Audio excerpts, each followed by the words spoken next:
you can give somebody a lead, but they need to know how to work the lead. So many people ask us questions about how our business evolved. Mm-hmm. And, I obviously became a part of the story relatively early on, but there was a version of Waters International Realty before this team model that we recorded in the $1 Million Real Estate Team. It's not that you sort of came straight out of the gate with a model that was firing on all cylinders, was super profitable, and hired a lot of great people. It sort of sucked in the beginning. What was the version 1.0 like? Yeah, so version 1.0 was, I was selfishly thinking about just how to grow the biggest business possible from a revenue perspective. And I wasn't really thinking about what you have to do to actually do that. And so in version 1.0, I, was out there as an agent doing deals. I was doing direct mail, internet lead generation, largely working a lot of buyers. Really struggled developing a pipeline on the listing side. And, I'm naturally, as you know, very impatient. Mm-hmm. And so it wasn't, in the first 12 months, things weren't growing fast enough. And, as I discovered really quickly in the first 12 months that there's only so many hours in a day. And I realized really quickly, it was, it's hard as an individual to sell more than, 50, 60, 70 homes. And, and then when I did get to that point, I was working 7 days a week. Literally, I, wake up at 5 a.m. and I'm doing MLS data entry and sending out emails to schedule couriers, photographers, all that kind of, administrative work. And then I remember I had this client, I remember talking to her until 1 o'clock in the morning and then waking up 4 hours later. So version 1.0 was me super active as an agent and trying to build a business. And I was trying to build a business just on this idea of bringing as many agents as possible. And my value proposition was I knew how to generate leads. So I was, generating hundreds and hundreds and hundreds of leads every month. And I was giving these leads to the agents on the team. And, I was basically going down the path of the traditional real estate brokerage model of recruit a bunch of agents. And the one difference between what I was doing and what most brokerages do is, most brokerages that have this kind of open door policy and are focused on agent count, the number of agents they have, not so much agent productivity. The one thing I was doing differently was I wasn't relying on some brand name because it was just me. I didn't have some big fancy brand behind me. And so the one thing I was doing differently was giving out leads. So that was my one value proposition. And we should say this was we're talking about 2010. 2010. So it's the bottom of the recession around here. Yeah, the market was horrible. Nobody knew if it was going to get better, and you were actually giving out leads, which was not a lot of people were. Yeah, 2010, I mean, there weren't, not a lot of brokerages 10 years ago used lead generation as a value proposition. Granted, over the last, I've learned over the last 3-4 decades, long before I was even born, brokerages used lead generation as a value proposition. So it's not like I was the first one to do it, but again, just version 1.0, I tried to blend lead generation and bringing agents on board, and I hope that they would capitalize on those opportunities. And unfortunately, almost everybody I hired failed to find success. What was the big flaw in the plan? Now, looking in the rearview mirror, what was wrong with that model? Because it sounds like it ought to work. Yeah, you can give somebody a lead, but they need to know how to work the lead. They need to know best practices for managing a pipeline. They need to know best practices for converting that lead over the phone. They need some kind of value proposition or carrot to offer on the phone with that lead to try to set the appointment to get face-to-face with them.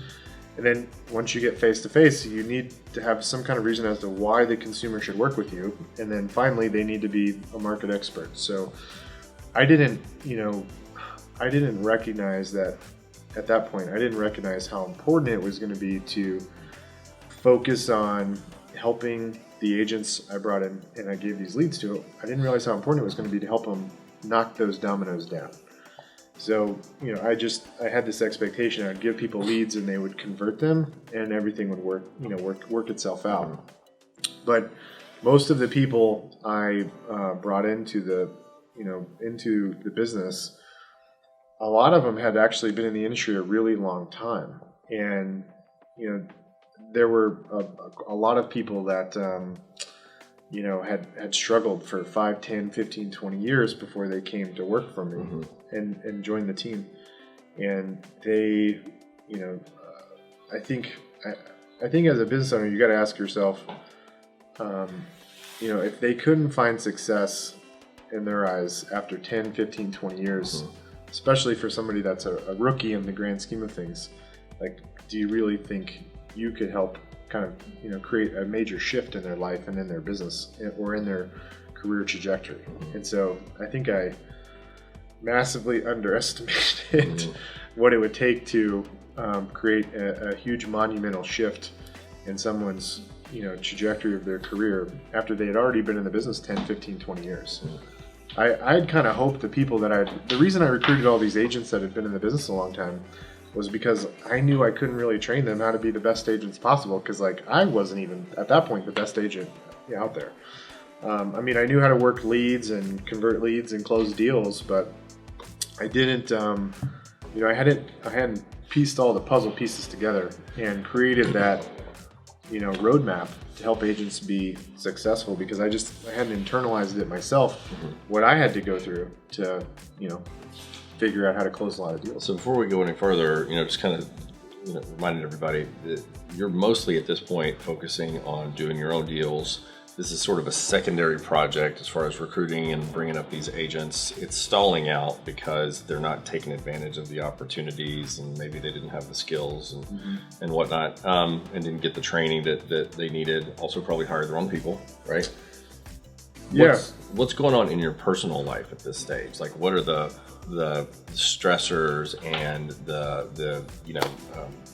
the problems that all of this, because you're working like 70 hours a week at this point. It was more than 70 hours a week. So what was life like? Some people like to say that they work a lot, and I think very few people can fully grasp what working a 90 to 100 hour work week, what that's like. Like, when people tell me they work a lot, like, what is that? I kind of laugh. Yeah, because like for, the first, between 2010 and 2000, through the end of 2013, for, almost 4 years, like I was clocking 7 days a week like that. Like it's, I try to think about like vacations I'm on. I think I went on a cruise once for like 3 days over that entire 3 to 4 year window. And in the beginning, I didn't go on vacations because I couldn't afford it, because I was reinvesting all my money back in the business. But later on, I could afford it. I couldn't disconnect. Like I was, a lot of people relied on me. So, honestly, the big personal challenges were my wife. Now she's my wife, which is amazing, as you know, because I don't know how we were able to stick it out. But just imagine being in a relationship with somebody, and you come home at 9 o'clock, 10 o'clock at night, and you say like 2 words to one another. Yeah. And then I'm on the computer right after that, and I'm doing administrative work on the computer, or even in some cases talking to clients until 1 o'clock in the morning. In Texas back then, the option periods ended at midnight.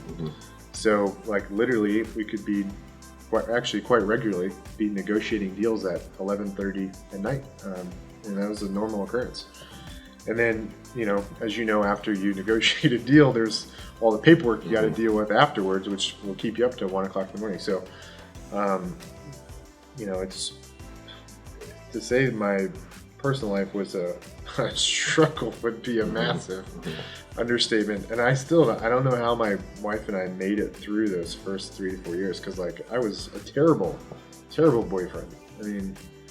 Literally, I think we took one vacation on a cruise, like a 3-day cruise, like in probably 2012, 2013.